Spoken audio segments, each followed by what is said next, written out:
that will probably help. Well, let's do it again. What's up, everybody, and welcome back to yet another episode of the Camera Junkie live stream. My name's Luis, also known as Mr. Camera Junkie, where I remind you, as always, thank you all for helping me out, letting me know that I'm on mute. To upgrade your skills before your gear. Now, if it's your first time here, welcome. Please be sure to introduce yourself into the chat, and you might want to subscribe if you're interested in content, because I help you create better content without wasting money. So if that interests you, make sure you subscribe, become part of the crew. And the first thing that we always do here on the Camera Junkie live stream is to check out to see who are the first members of the crew hanging out in the chat.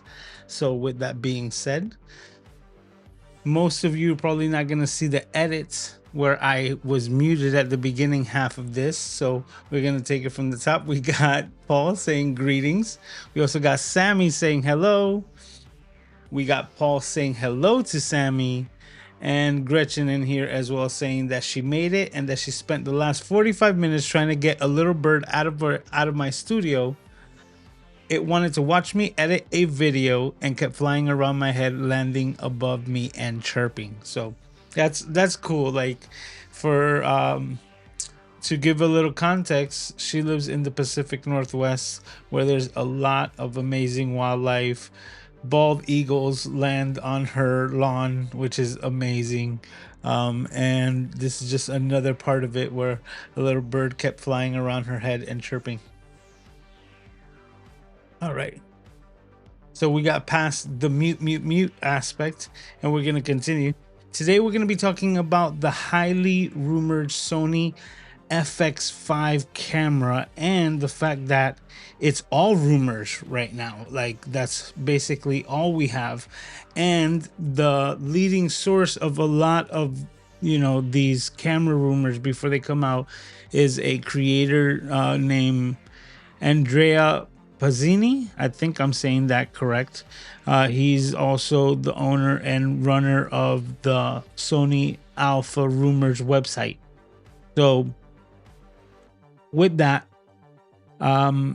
he kind of said, like, going, I think a month ago or something, that on the 22nd of this month, we would be receiving the announcement of this new camera. Now, I'm not saying that he's incorrect, but the only thing that's making me doubt just even that is the fact that we have no save the date announcement, because Sony is infamous for that. When they're like about a week out of any announcement, they'll put it on their website, they'll put it on their YouTube channel that, like, hey, save the date, we have an announcement, and they just have you make sure that you're plugged in and tuned in at that time for that announcement. All the major corporations do this. Apple does this, so it's nothing out of the norm. What is out of the norm is that we're just 4 days away from the given date that Andrea had actually mentioned, and saying that it would be for the 22nd, and tonight we're at the 18th. So meaning tomorrow, Sunday the 19th, it would be for, I guess, Tuesday or Wednesday.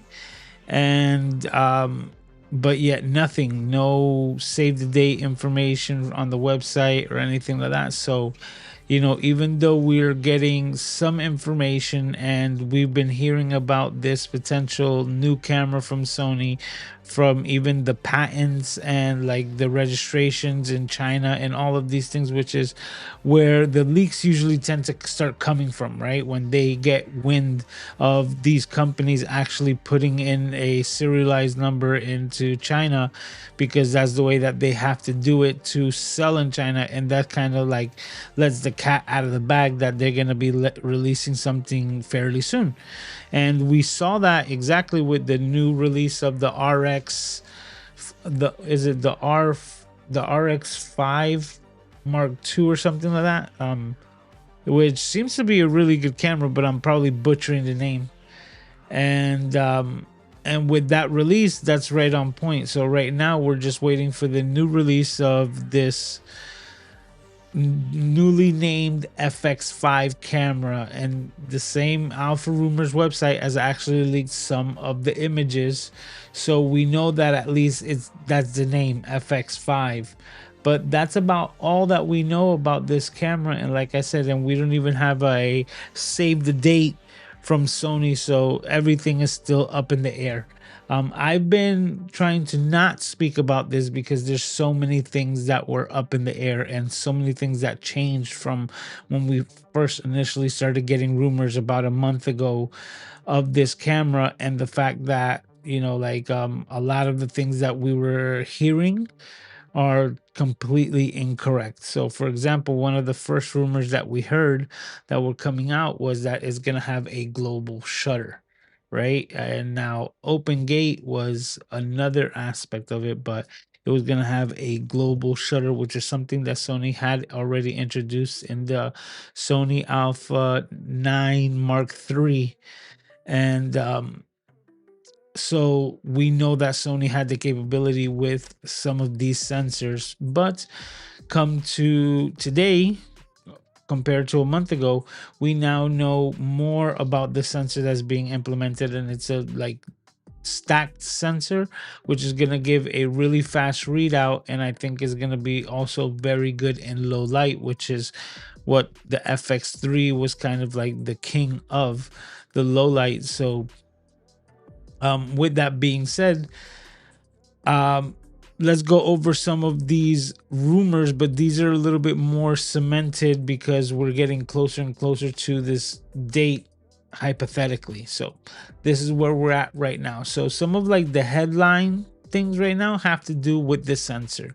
So going into my notes right now is that we believe it's a 16.6 or a 16 megapixel sensor on this camera, and I talked a little bit about it last week, which is that we get into the points of like what is the minimum amount of pixels that you need to achieve a certain quality of image, then that's where you're going to try to make it the minimum, because they want the largest photo sites, which help with the low light and low noise, aspect of the camera. So to get low noise in low light and get high quality, like almost night vision type of video, which we've already been accustomed to with the Sony FX3 for the last 6 years, then to achieve that's why the FX3 was capped at a 12 megapixel sensor,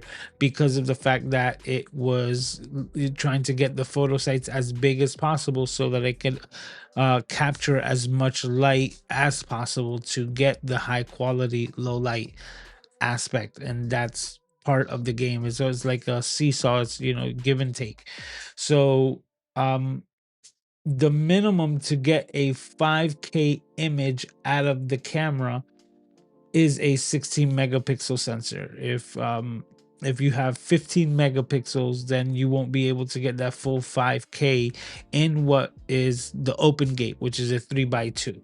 So that's where some of the rumors did seem to come into play correctly, where this is going to be Sony's not their first camera, but like their first alpha camera, so to speak, and in the FX line to have this. I believe the Venice is the one that also has open gate, so that's why this camera is kind of already being dubbed like a baby Venice, right? Or the crash cam to the Venice series. So if it has the same type of interface and color grades and color ecosystem, so to speak, and codecs, then that's where the camera would be dubbed that. But these are all hypotheticals right now. But when it comes to the sensor, it looks like yes, we are going to get the open gate, but no, we're not going to get global shutter, which if they would have got that combination, this camera would have been like a no-brainer, because just the image that you'd be able to get out of it, and ease of use, right, of the image straight out of the camera would just be amazing. So the quality of image. But there's some other things that I think Sony has done, and if they actually give this to us in this camera, would make a huge difference, maybe even more than a global shutter. And we'll get into that in just a bit. So the next thing that I would mention is part of what I had just said, which is the ecosystem and the color science behind this camera. So the sensor that it looks like that we're getting, this new 16 megapixel,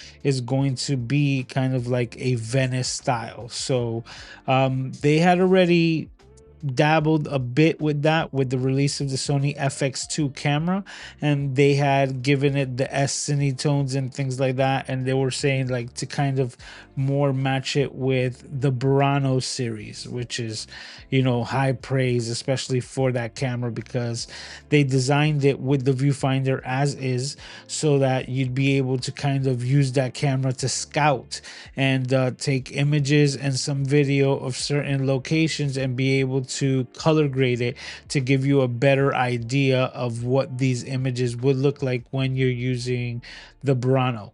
So that's an interesting choice, but at the end of the day, if you can get that type of image out of it, and like I said, a lot of people see the image quality still coming out of the FX2, and nobody's really complaining at all because of the fact that it's a good image. Especially like if you're worried about like, is one camera better than the other, so on and so forth, like right now it's really hard to get a bad camera, but the new cameras still get us excited because it's the new form of technology. It's like me, looking at the new latest Koenigsegg, right, and hearing the information about their new like super advanced transmission that doesn't even have gears.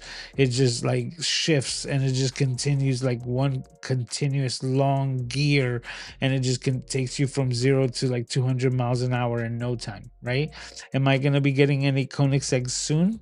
No, God willing. I'll leave that door open. But at the same time, it's nice to see the technology and where we're at. So this is just another aspect of it. So um, one thing that this thing is also rumored to have, which is a triple base ISO system. Now, if you're not familiar with what I'm even talking about, right now the Sony FX series, the FX3 camera, has a dual base ISO system. I also have the same dual base ISO in a couple of the cameras that I own, like my Sony A7C Mark II and also my Nikon ZR camera, that they have a dual base ISO. What this means is that base ISO is the cleanest image at the highest dynamic range that you can get out of the camera, basically maximizing it in as many points as possible to get the most out of that sensor.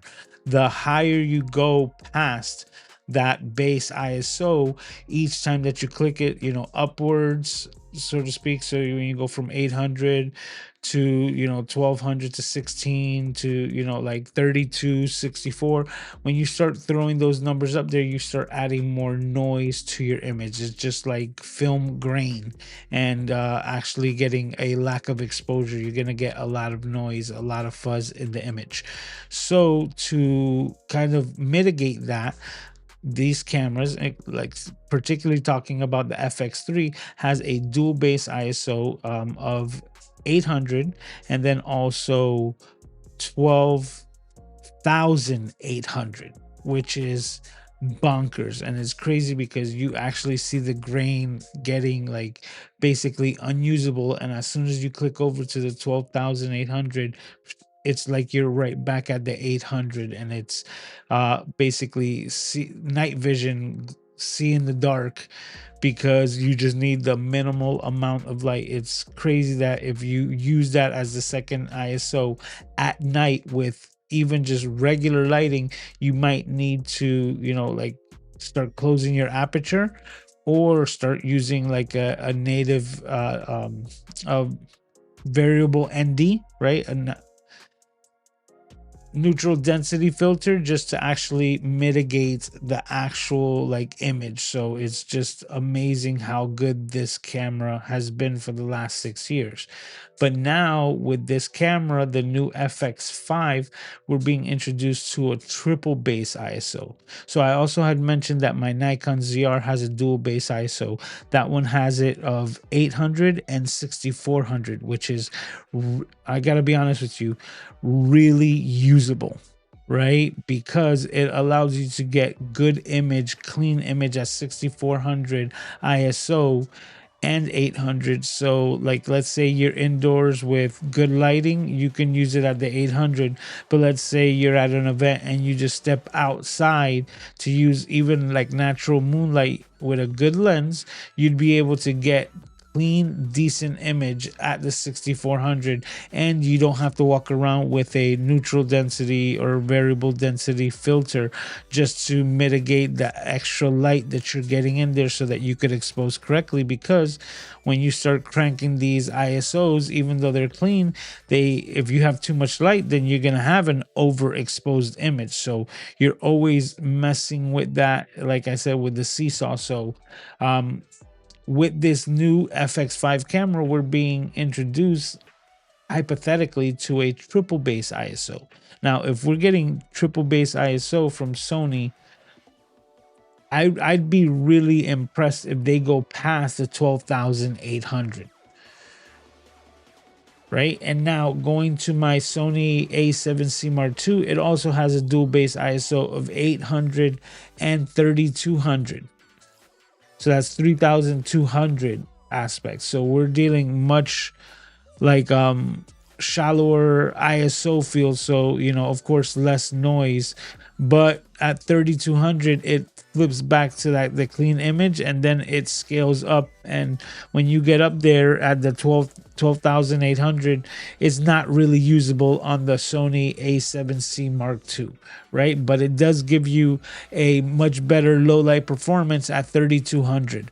But the Nikon ZR kind of moved it from 3,200 to 6,400, and that's the one that they used, 800 and 6,400. And that's such, like I said, such a really usable combination that I have really had no complaints with the Nikon ZR. It's really impressive. So if Sony is coming out with a triple base ISO, I would hope to think that we're looking at 800, 6,400, which is like that middle point, and then also the 12,800.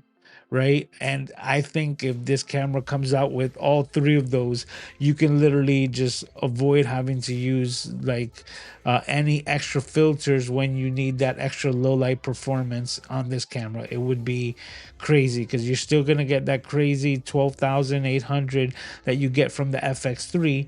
You can get it in open gate if it's available, and also have triple base ISO of 800, 6,400, and 12,800. Now, if it's something, you know, like, I wouldn't be surprised if it's similar to another camera where you get 800, 4,000, maybe the 12,800. But if they go 800, 64, 12,800, man, I think that that's just gonna be like a killer. It's just covering the entire range, and you can do a lot even with some lenses that maybe are not designed for low light. So that could also save you on the glass, or if you're trying to keep a particular style of lens that might have a more closed aperture, then all of that will still be available to you. Add that with Venice style colors, right? An interface that you would probably find on the you know, FX6, or maybe even the Venice, if they're using that as the model like to compare it to. And then what else can you say? Oh yeah, that it's gonna have compressed raw, right? Internal. So being able to shoot raw internal into the camera, which is also something that Sony really doesn't do. It's always had its own kind of flavor of files that you would have to work with. I've never really had any complaints with their log footage. So, like having a raw format out of this is also going to be something new to Sony or for Sony users, but also going to be very, very impressive with what this camera could do. So if we're getting raw Venice style colors with this triple base ISO, this thing could be a powerhouse, right? Even though it's not providing the global shutter that even me, I was like, global shutter would be amazing, bringing it up to like red cameras type of grade, but it might be doing it in a completely different way. So now some of the processing information that we're getting off of it is a Bion's XR2 with AI processing, because that's also another thing that most people forget. Like, they're not taking away the AI autofocus, and for years Sony has been at the top, if not the best autofocusing cameras for a long time. So right there, they're like it's give or take between them and Canon, depending on what it is you're shooting. If you're doing portraits, you're probably gonna be like amazed with Sony. If you're more into wildlife, you might lean more towards Canon, but that's basically like the tit for tat. Either one are going to do amazing in all the scenarios. So that's one of the things that I think is going to, could be the difference, but it's just so much that is still up in the air with this camera that I just can't wait to see exactly what it is that we get, because there's still just one more thing that I think could make this the real game changer as far as the camera landscape goes right now. But let me go ahead and check in the chat to see what you guys are saying and thinking here. Oh, we have nothing else right now. I think I got the audio fixed, but yep. Okay, so we're gonna continue. The form factor hasn't changed, and that's something that we're able to see with the images that have been released right now with the FX5 camera. So they're gonna keep this kind of like elongated alpha style cameras, right? Or let's say rangefinder style with a flip out screen. One thing that it does look like it's gonna have is a bigger screen altogether with less buttons on the back.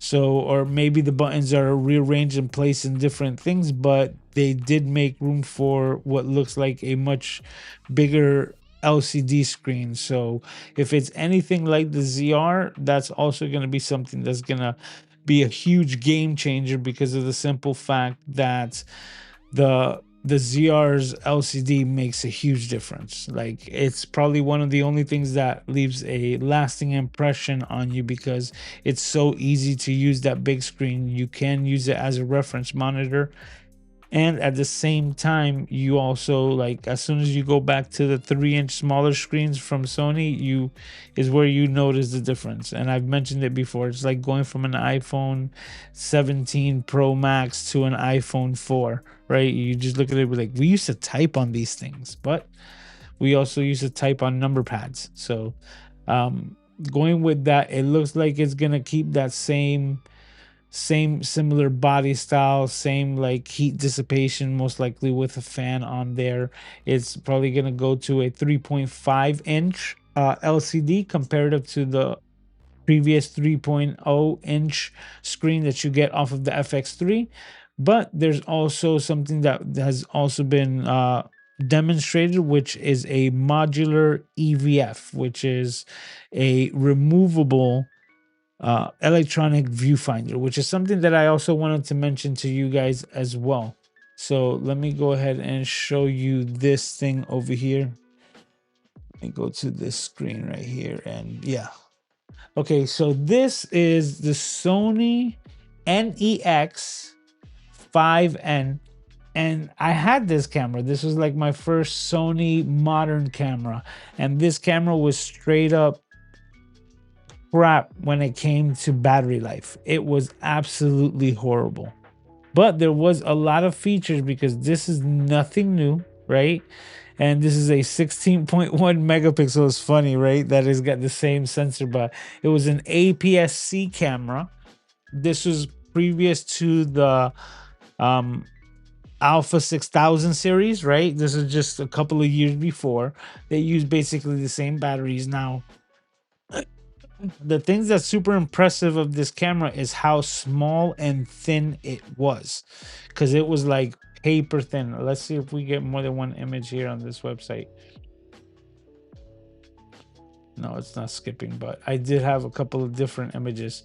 This is the color that I had it in. It looked just like this, and it actually had something that I wanted to demonstrate right here, which is the flash. Now, the flash was a pop-up flash, but it wasn't internal because it was modular. So you would put it on when you wanted it, and you took it off when you didn't want it.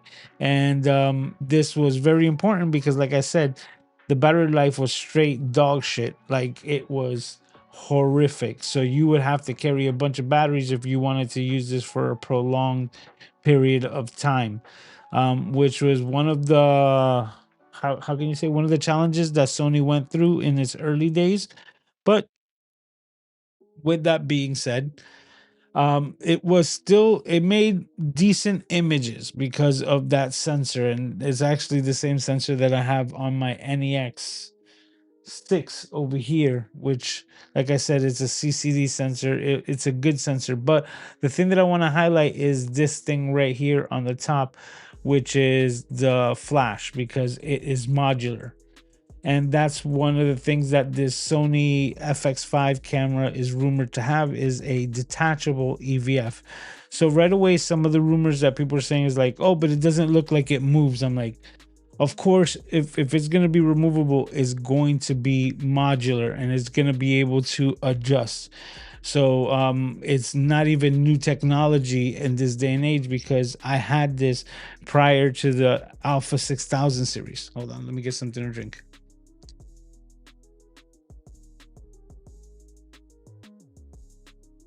So let me go ahead and show you. And this is what it looked like, because this is exactly what I had. So this is the same exact camera, but now you take the flash off and you're able to attach this viewfinder. And it was an OLED LCD viewfinder going from years ago. And what are we talking about now? Like 13 years ago, this 13-year-old technology. So this is the actual, as you can see, viewfinder LCD on that same NEX5N camera. And this is what I want to display, because actually this is the best way to show it.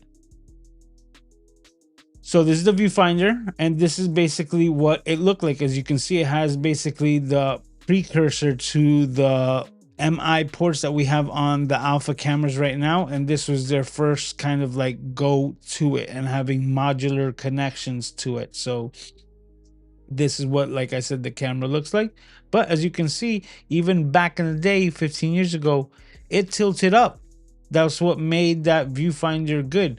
What made it bad was that this camera was so bad in battery life, and that was just another piece of electronics that is now leaching off of this NPF 50 battery, and it was just horrible when it came to power management. But you know, we could only do what we can do. Like, we didn't have the latest and greatest like nanotechnology of processors and chips that actually are so like high efficient, so that they use basically no electricity, and this was as efficient as we can get at the time. But the batteries, because they wanted to keep the camera so small, basically did not have enough juice to actually power up all of the internals, power up the lens, and you know, have his aperture, and then also power up a viewfinder and last you more than 30 minutes. Like, it just wouldn't. It was like 30 minutes tops, and this was whether you were shooting video or not. It was just 30 minutes of on. And I bet, I don't remember too well, but I remember if you did record, it would consume the battery even faster. So you know, memory was never a space back then. It was literally, did you have enough batteries to record anything viable? But what I'm trying to illustrate here is that the technology already existed. See, and man, this brings back memories. See, OLED True Finder, and this goes back like, so now, even now, right? We have this. This is the EV1 MK electronic viewfinder, and I believe this is for the new. This is like for the new models of MI ports. Now, see, easy reach. Oh, this saying easy returns. I'm trying to find more information on what it's compatible with. But even like I said, this is nothing new when it comes to Sony. So these are modular. They would be able to tilt up. So the rumor saying that is gonna have one is gonna have a massive viewfinder that's probably gonna be like IMAX on your eye. And I don't know what they're gonna price it for, but at the same time, we'll see, because there's the price on the camera is also something that's still speculated and rumored. So that's pretty much it when it comes to these images. But I did want to bring that up because of the simple fact that a lot of people just wondering what was happening like with this viewfinder things. I'm like, the viewfinder is gonna tilt up, is gonna be fine. It's just, do you want it or not? So a modular, electronic viewfinder is gonna be something that we should expect out of this. And then also one of the last things is that 32-bit float. I would love if this camera has 32-bit float audio built into the body just the same way as the Nikon ZR has it, and that you don't need the top handle to accessorize that. Now, I don't know if that's actually going to be the way that it is, but I can tell you that it is something that's just like such a ease of use that I have now with the Nikon ZR, that like I know that I can use the onboard audio even if it's me attaching my Rode microphone or anything with 3.5 millimeter jack. The audio is gonna be good. We're just like, I don't stress audio anymore because it's built into the camera, and it doesn't matter what microphone I attach to it, we're gonna get that high quality 32-bit float audio, which is amazing. Now, I suspect that at minimum with the handle we're gonna get 32-bit float. It's something that's been done with other cameras. Like I said, I would love for it to be built into the camera, so whether you're using the top handle or not, you'll still be able to get 32-bit float audio with the camera. That would be just amazing. But like I said, these are still all rumors and speculations, and we will see at the end of the day, once this camera gets announced and in people's hands, what it can and cannot do. But one thing that is also said that it's not going to have is ND filters. So like I said, that really depends on how you're doing the variable NDs. Internal NDs, that's something that I think is going to be left for the bigger film cameras, being the FX9, and I believe the FX6 also has it. So these are physical elements that go in front of the sensor, so to keep things compact, I don't believe that they'll be able to do it. I don't know if in the future, if they might have a permanent electronic, variable ND that might give you a couple of stops of ND, because even if one or two, right, that you can get in a system like that might not be the same as 6 or 9 that you get with the other cameras. But at the same time, you get something, and something is better than nothing, especially with a triple base ISO system, which already gets you kind of halfway there. So it really depends on how it is that they'll be implementing this. But if they go with the triple base ISO, like I mentioned, there might not be such a need for these internal ND filters, because you're basically doing the ND with your ISO. So that's the way that I would use that camera. So that's where I would think that it would be, when it comes to this camera. But like I was foreshadowing before, the other rumored and speculated thing of this camera is the price. So there hasn't been a real solid exact price set up for it. There's some speculation saying that it's going to be between like 4,000, 4,500, which I don't think so. Like, just my gut feeling with what is being predicted for this camera to have, just a couple of things that I already seen. Like, I can tell you for like without a doubt that it's got a bigger LCD screen. So just like with the things that we do know, and if it does come about to be that it's got like all the things that we're talking about, the open gate, um, all of these things, and like 32-bit float, internal raw internal recording, so many things that we haven't had before in Sony cameras, including open gate. I doubt it that it will be going for about 4,500. I think at minimum, even on sale, this is probably going to be like around a $5,000 camera. And my gut feeling is that we're gonna add like about $1,000 to that. Like I think it's gonna be not 4,500 but 5,500. And there's gonna be a variety of different packages that you'll be able to find, and not just the ones off of B&H, but you're going to have the one with the top handle. Then you're gonna have the one with the viewfinder, and then you're gonna have the one with the top handle viewfinder, and then just the camera itself. Maybe the camera itself with a lens, right? All of these are going to be priced accordingly. So I think if they have a base model camera only kit, that's the one that I would say would be about 5,500 with just that alone. Maybe you'll have a choice at maybe like 6,000 or 6,200, around that range, right? I would say 6,200 with a top handle, 6,200 with an EVF. Maybe those are interchangeable. Maybe they're not, because I also still don't know. Like nobody knows the specs of the EVF, right? Is it gonna be like a 12 point something million dot viewfinder, OLED, IMAX, EVF that gets attached? It looks better than anything that you can see even at your house, to the point where you're gonna want to watch old movies on this viewfinder because it's so good, right? We don't know. But if we have something like that, then I wouldn't be surprised if that piece of tech actually exceeds the price of a top handle, even with 32-bit float. So if we put that into play, you might be looking at a 60, like a 6,500 with the EVF. And if you combine those, you're looking at $7,000 for a kit that has the EVF and the top handle with this camera. So the price is going to be up there, in my opinion, definitely. But the people who are going to buy this camera, they know who they are, right? They're probably someone right now who has two Sony FX3s and been using it as their A and B cam, and was thinking about getting a Venice, but now is going to say, you know what? Let me sell off one of my FX3s. My A camera becomes my B camera, and now I'll get the new FX5 and start using that to see what's the most can we get it, and can we get Venice like results on a budget, right? Because the price tag on a Venice is way up there.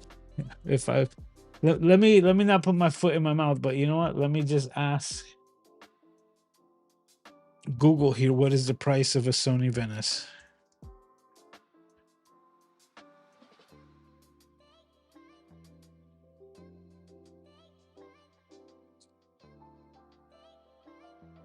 Okay, so I was gonna say about 35, and I would have been incorrect. On B&H, they're being sold from 4,700. I mean 47,000, and all the way up to $95,000, depending on which one you get and the kit that you get with it. So yeah, let me see here. Let me just show you guys what I'm seeing right now. This saying like Capital One Rewards is showing this one.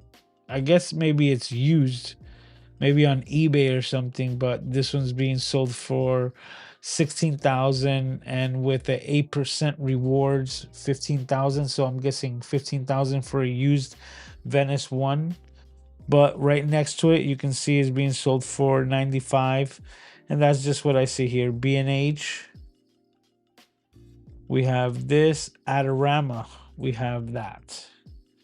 So Adorama is at $95,000, and Sony's got it. I mean, B&H has it at 47. So yeah, let's say you were dreaming for a Venice camera. If you can get Venice type results for even $7,000, you're in the green, right? So that could really change a lot of things. And a lot of things that people have been talking about lately is about the hype around the camera itself, right? And where the hype comes from and why the Sony FX3 had so much hype when it came out. And people forget that that was like the first Netflix approved camera that the everyday non filmmaker from Hollywood actually had their hands to get, you know. And now you would be able to create content that was eligible to fit and be played on Netflix, which was huge, especially when it came out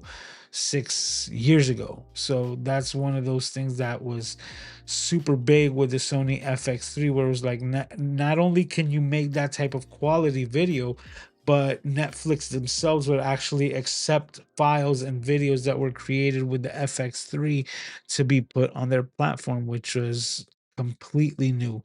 So that was what made that camera like the go-to, and basically, like we say, the goat, to actually have, like, you would invest your money into it because you knew you'd be getting a good return on your investment. So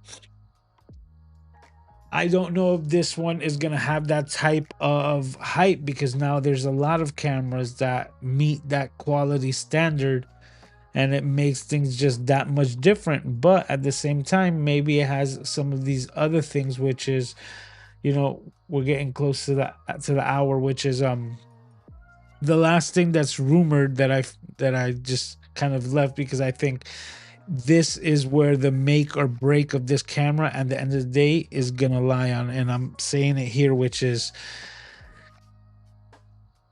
the bit rate of the files themselves. So now I'm currently making a program called Reduce to actually reduce the file sizes from the Sony, not the Sony, listen to me, from the Nikon ZR camera. Give me 1 second, I'm about to sneeze.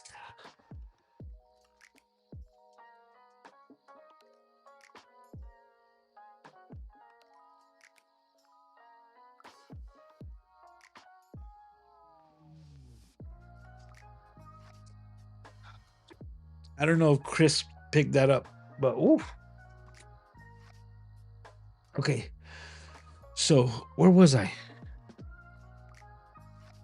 Oh yes. One of the things that I think is gonna like really make a huge difference here is something that I've mentioned, and if this could be what really sets this camera on a really good trajectory, which is the fact, the bit rate. So one of the rumored images that has been rolling around is showing the different codecs, the open gate availability, and even one of them was showing the bit rate. And it didn't give an actual bit rate, but it gave you an option to set it. So the reason why I bring this up is because through the evolution of these cameras, I've mentioned before that what changed the most in the quality of images from a lot of these cameras was moving from 8-bit video to 10-bit, and that it just seems like, oh, just 2 more bits, but it's more than just like a 25% increase or whatever it may be. It is substantial, the amount of color difference and fidelity that you'd be able to get. So once we moved into the 10-bit color space, that's where we're at kind of right now. A lot of these cameras is where I can say it's kind of hard to buy a bad camera today, because you can still, get what you want out of it in post-production because of this 10-bit color space. Now, the Nikon ZR, the R3D NE files that we get out of it, take that just a little bit more, and we're dealing with 12-bit color space, which is why those files look even that much better, and I absolutely love them. But the file sizes tend to get bloated. So like a 10-15 minute file is like 30 something gigs, 36 gigs on my memory card. Like if I shoot 15 minutes, it's an 80 gig file. like 100 gigs for like 15 or like for 12 or 13 minutes is pretty ridiculous, which is why, like I said, I made an app to reduce those file sizes. But with that being said, it's rumored that this new Sony FX5 camera could be recording at even 16-bit video. So now, if this does 16-bit, then I would say absolutely it puts it in the ranks of the Venice, because you're going to be able to match those colors very well because you're going to have all the fidelity. And if you're getting triple base ISO, 16-bit, raw, okay, open gate, the image that you get with just those specs alone is going to be stupid amazing. Stupid amazing. So I think this is gonna be like, and I'm like calling my shot, so to speak, like Babe Ruth. It depends on the codec, and if you can get a 16-bit with a manageable file size, like, okay, you might have the ability to shoot that in RAW, but if RAW is the only way that you can shoot a 16-bit, then those file sizes are gonna be stupid big, just like they are on the ZR. It's just like impossible to, eat your cake and have it too. So, for that being said, if you're able to put some type of like maybe lossless compression, right, that keeps those file sizes manageable, but still gives you a 16-bit color space, this camera is gonna just wipe the board with the competition. And I'm not saying about sales or anything like that. No, I'm just talking about at the final like results, what you get out of the camera, like the results, the files that you get, and the way that they look, and like that camera is just gonna blow so many other cameras straight out of the water if it's able to jump into that 16-bit color space, which is rumored, which is something that I didn't even like put into thought, so to speak, when I was thinking of what are the actual specs that this camera might end up having. But I was thinking at most like 12 to 14, and taking it to 16 is like literally moving that needle up to 11. So if that were to be so, that's where I think this camera would really just, the image quality, like as soon as you put something out, people are going to ask you, what did you shoot this on? And they're going to say the FX5, and that's going to be the selling point, the final results. That's what's going to make or break this camera.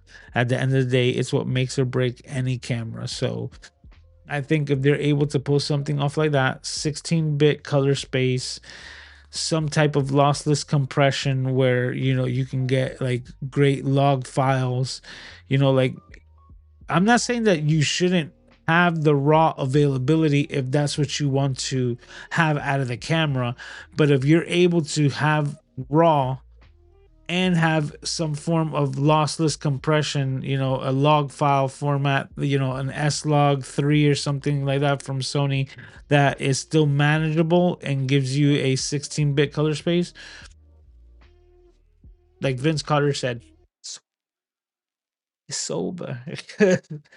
Like that's exactly what it'll be. So that's what will really set this camera apart in my eyes. So when with all the rumors that are available right now, that's what I think.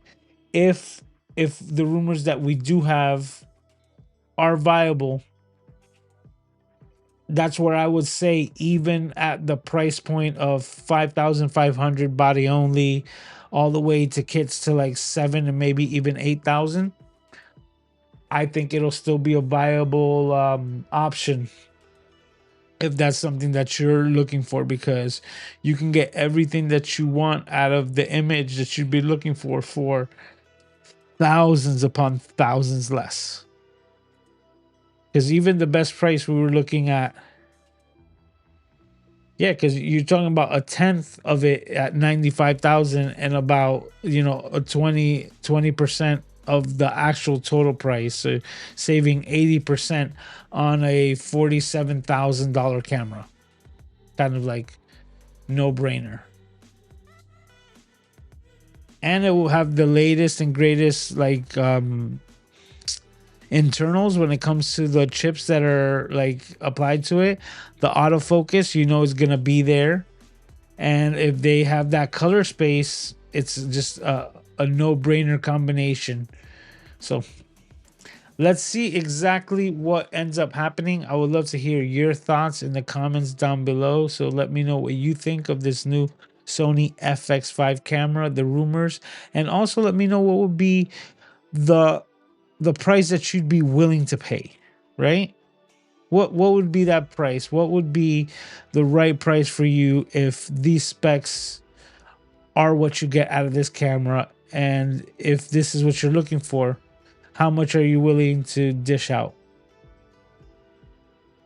So I'll be waiting on your response because I can't wait to speculate a little bit more, and hopefully we get some type of announcement on the 22nd of July. If not, we'll still be here waiting. All right. We'll see if that clips out. Let me see what you guys are saying over here.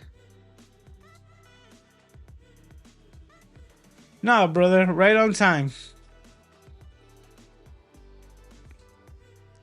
Yeah, that's very interesting. Sammy says, I'm excited for the used FX camera market. Absolutely, because of the simple fact that I've already seen them for sale.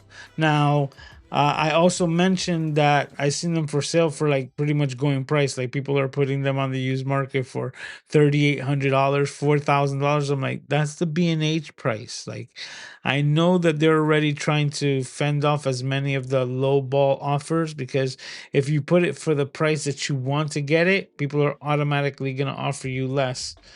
So, you know, they're setting the bar high so that they can meet somewhere that's reasonable.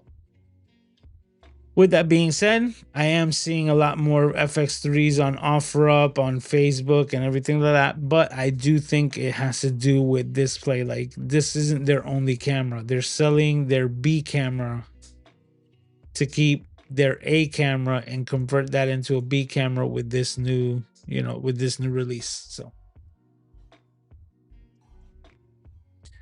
all right. Well, this is the part where you guys get to interact, so get ready to sound off in the chat if you want to take place, because this is the part of the show where we get into, should be this, right? No, that's not it. Here we are. Snap decisions. This is where we ask ChatGPT certain questions about the photography world. I don't see these questions ahead of time, so we get to answer them together. So it's a series of would you rathers, and we'll see exactly what ChatGPT got cooked up for us this week. All right, so let's go ahead and do that.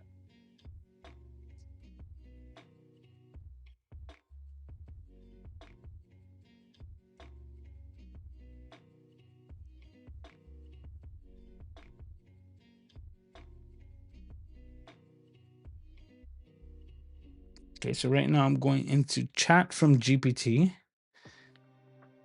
Put next set of questions. Now I already made a prompt to give it all the, you know, the parameters, what we're talking about, to do a search online of what's here, there in the photography, videography, and creative landscape world.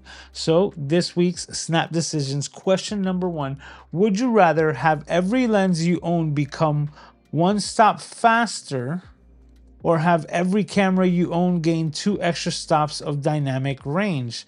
So as you can see, it even took, you know, a little bit of what we were talking about today with like triple base ISO and things like that. So that's the first question. Let's see what you guys have to say in the chat. So the question is, would you rather have every lens you own become a stop faster so you'd be able to capture more light, or have every camera you own gain 2 extra stops of dynamic range?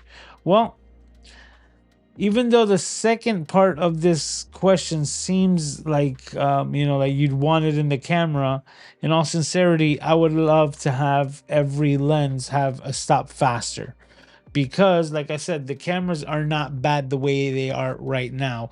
And let's say we get this new FX5 with a triple base ISO, having even faster glass that will be usable on this camera, but then also be usable on the next iteration of the latest and greatest. Let's say I actually get my hands on one of these Branos or Venices, then I'll be able to get the glass that has that one step faster, one stop of light faster, and throw that on that camera. Also get good images because, like I mentioned before, glass before ass, optics before camera bodies. And even though I love all the cameras and the technology that's available, the lens is way more important to your overall image quality than the camera itself. So, with that being said, I lost it with the voice.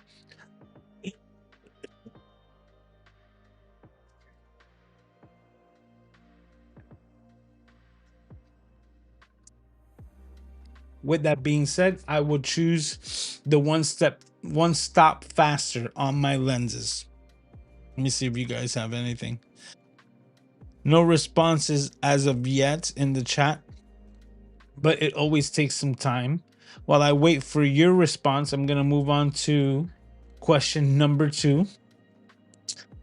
Would you rather film with a perfect camera but have terrible lighting, or film with an entry level camera but have Hollywood quality lighting? Well, this is also easy for me. Lighting is more important than even the lens.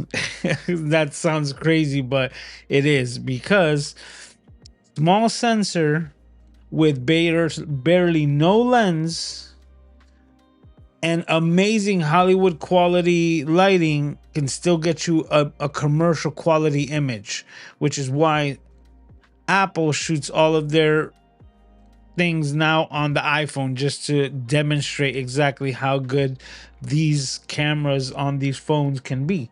So, another thing that I always mention, which is the old saying, lights, camera, action. People don't people tend to forget the order that is said, which is lights first. First and foremost is lights. So it's lights, then the camera, and then when it comes to the camera, the lens is more important than the camera itself. So putting that in that proper order, so that would be lights, lens, camera, then action. But this is the whole thing. If you're on a film set, you'll be hearing one thing before action, which is roll speed. And roll speed is capturing audio. And that's actually going to happen probably even before the action part of it. So as soon as we have lights, we have the camera, we have the speed, and then we have the action. So that we're recording on all fronts. So question number 2, would I prefer Hollywood lighting every single time? And one of the things that, was mentioned, I heard it today. I can't remember where I heard it, which was saying like good lighting is just, it's good, and you can't tell where the source is coming from, right? And then like when you have something that's more like projected right on someone, that seems more like, YouTube content creator, because you know exactly where the light source is coming from, so on and so forth. So there's a lot of different ways to play with it. Like the lighting that I have now seems very natural. You understand? Which is the way that I kind of run my day to day, but yet I still at the same time I'm properly exposed. And yet, we don't know where the light source is coming from unless you've seen like the behind the scenes, which is this over here. And you can see this entire wall basically has become my light source to get that natural looking light. And it's because I have my actual video light projecting into that corner of white. And that's how we do it. So I just created this entire thing into my softbox. But those are the things that we do. So, okay. Lighting over cameras. Absolutely. I don't know if I'm still live with you guys. I'm afraid this is the same thing that happened last week, which It's like I'm getting nothing in the chat, and then as soon as I finish the live stream, my eCam just got flooded with all the comments that were supposedly coming in, but they were like hung up. So I see you guys hanging out in the chat, right? But I don't see anything in the chat. So we'll march on. Okay. And question number 3, would you rather be remembered for creating the most educational photography channel on YouTube, or be remembered for creating the most inspiring cinematography channel on YouTube? Ooh, that's interesting. So let me read that again. Would you rather be remembered for creating the most educational photography channel on YouTube, or be remembered for creating the most inspiring cinematography channel on YouTube? That's very interesting. And, being asked that question in that manner, I would actually say I would like to be more on the educational side, right? Because I think the educational side is inspiring. So it doesn't take away from the inspiring, but inspiring cinematography, we were also talking about this earlier today, could lead to what I'm dubbing now as the Peter McKinnon effect, where you want to recreate his work instead of be inspired to creating your own. So, recreating somebody's work is the highest form of flattery that mediocrity could provide. And that's basically it. So I would rather be an educational photography channel and inspire education, so that would inspire your own creation, right? Through education, knowing how to get the most out of your image, which is what I do here on this channel. If it's your first time here, well, I help you create better content without wasting money, right? Saving money and create better content in a nutshell. So if that interests you, make sure to subscribe. All right. And that's where I leave it. Let me see. I'm still not seeing. Oh, well, I got one message here. It says so many rumors around this camera. You see, this message is not even about the would you rathers. It was about previous to this. So, like I said, this is so strange, but thank you guys for still hanging out here with me. You could have been anywhere in the world, but you're here with me. And yeah, let's close things out with Cities God, channels that I think you should go and watch. And this week, we have. Let me get this channel up right here. Boop. Oh, we have multiple screens open, so let me minimize this. And there we go. Miss Julia Trotti. Julia is actually a content creator from down under, from Australia, but she's also a portrait photographer and a camera junkie. So it's just this week's Cities God channels that I think you should go and watch. And yeah, she's created a lot of great content. So if you haven't heard of this photography, content creator on YouTube, let me be the first one to introduce you. She's a camera junkie. She does shoot Sony, but as you